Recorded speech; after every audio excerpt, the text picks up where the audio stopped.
Hey everyone, welcome back. Today I'm going to be answering your guys' questions from the basics to some more unfamiliar questions that a lot of us probably have. I've collected some of the common questions and some of the trickier ones, so let's dive in.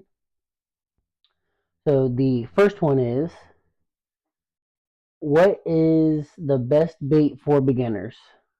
So the best bait for beginners is live bait, just because as you hook them up on your fishing hook with a simple bobber, toss it out there, and the bait does it all of it for you.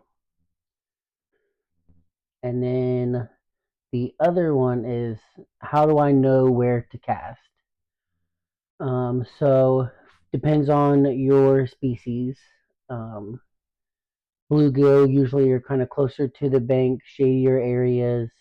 A little bit of structure is still good to look for, like vegetation, because that's what they eat. And then for bass is find your structure. I have a thing called an eye bobber.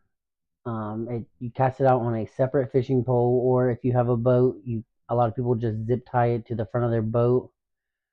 Um, in a way to where it still sits in the water. It's kind of like a fish finder.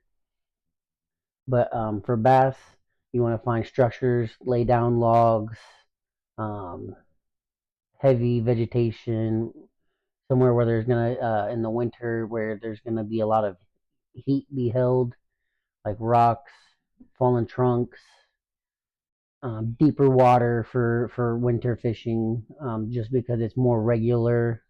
Like the temperature will be more regular.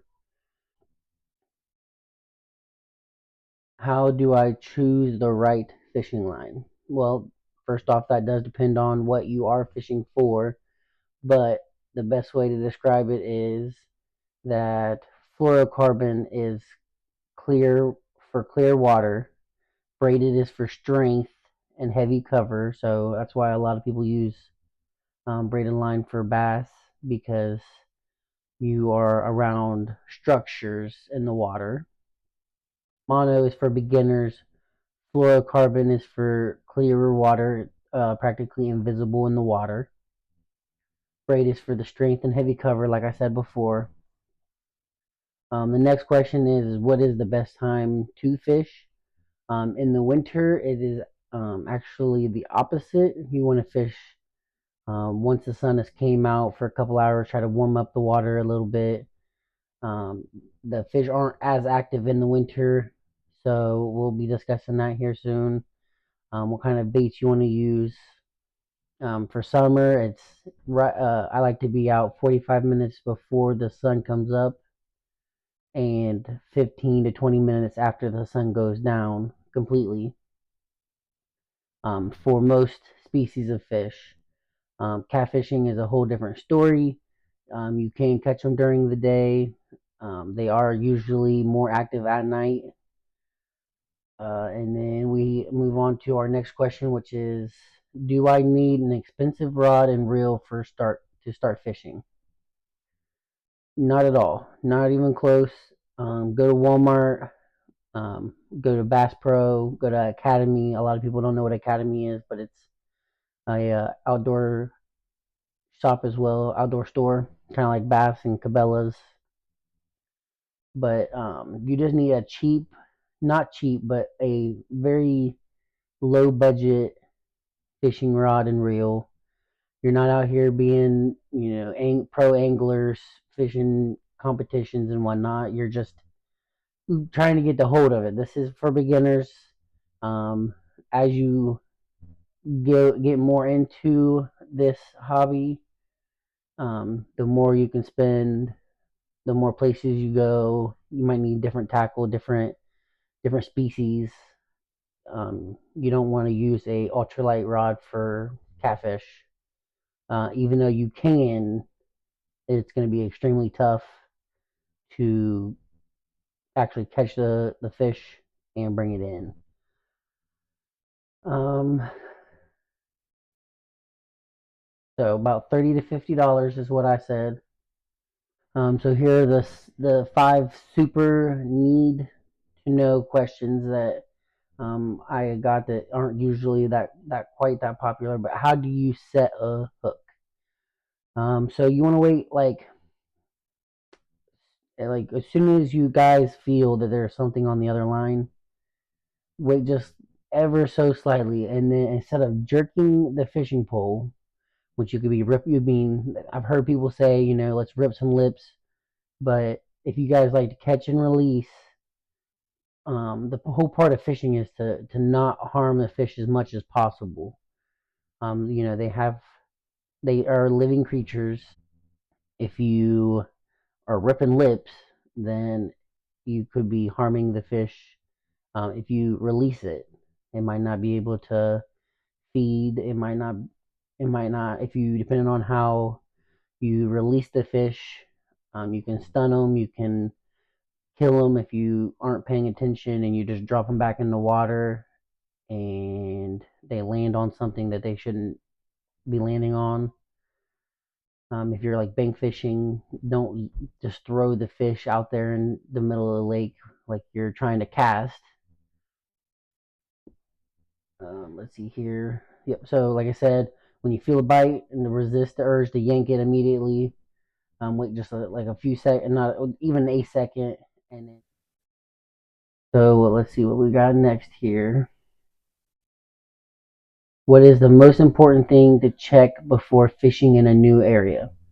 A lot of people probably don't pay attention to this, but those local regulations, and if you need a license, if you don't need a license, if you have a certain size limit, certain quantity, certain times that the park or the area, the water that you might be fishing, it might be new that they had just posted that they want bass between the size of 13 and 15 inches to be released immediately because the growing population in the pond is slowed down, or vice versa. They might want you to take them because they are growing too quickly, or there's too many of them growing. So, like I said, bag limit. If you need a license, it keeps you legal and helps protect the fish populations here.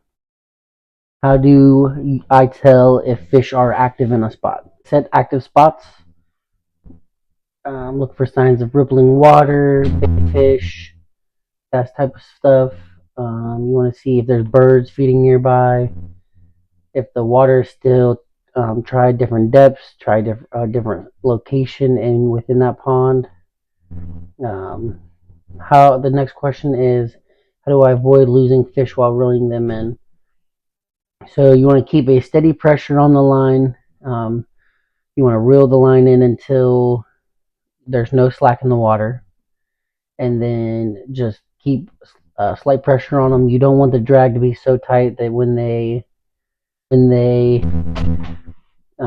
go to pull your line that they snap it. Instead, you want the drag set just so where you are here a little bit of clicking, but the fish are still coming in. That way, if they do decide to start fighting again, you don't snap your line. They don't get off. They don't leave with a fishing hook in their mouth, or your bait, or your if you have a crankbait that they got a crankbait hanging out the side of their mouth for until they're caught again.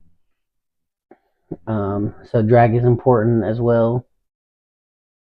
Don't forget that just to let your fishing pole do the work. You don't have to pull. You don't have to walk backwards. Just reel them in. If they start fighting, make sure like I said, your drag is set the way that way if they were to start taking off, and they don't snap your line. The next question we got here is, how do I fish in bad weather?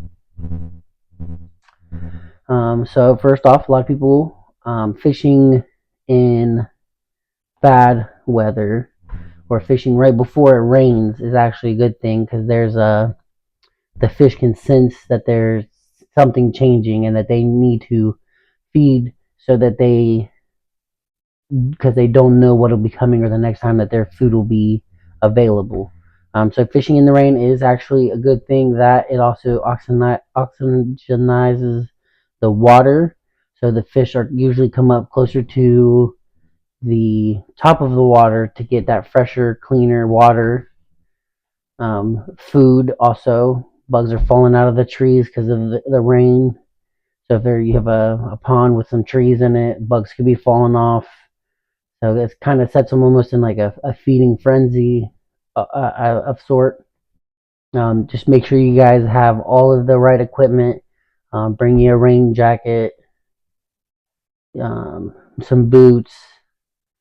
Use some lures that create some vibrations if you're fishing in, like, say, rain, because the sound of it will also create, when the visibility is low, having that vibration in the water will actually help. Alright guys, thank you for watching.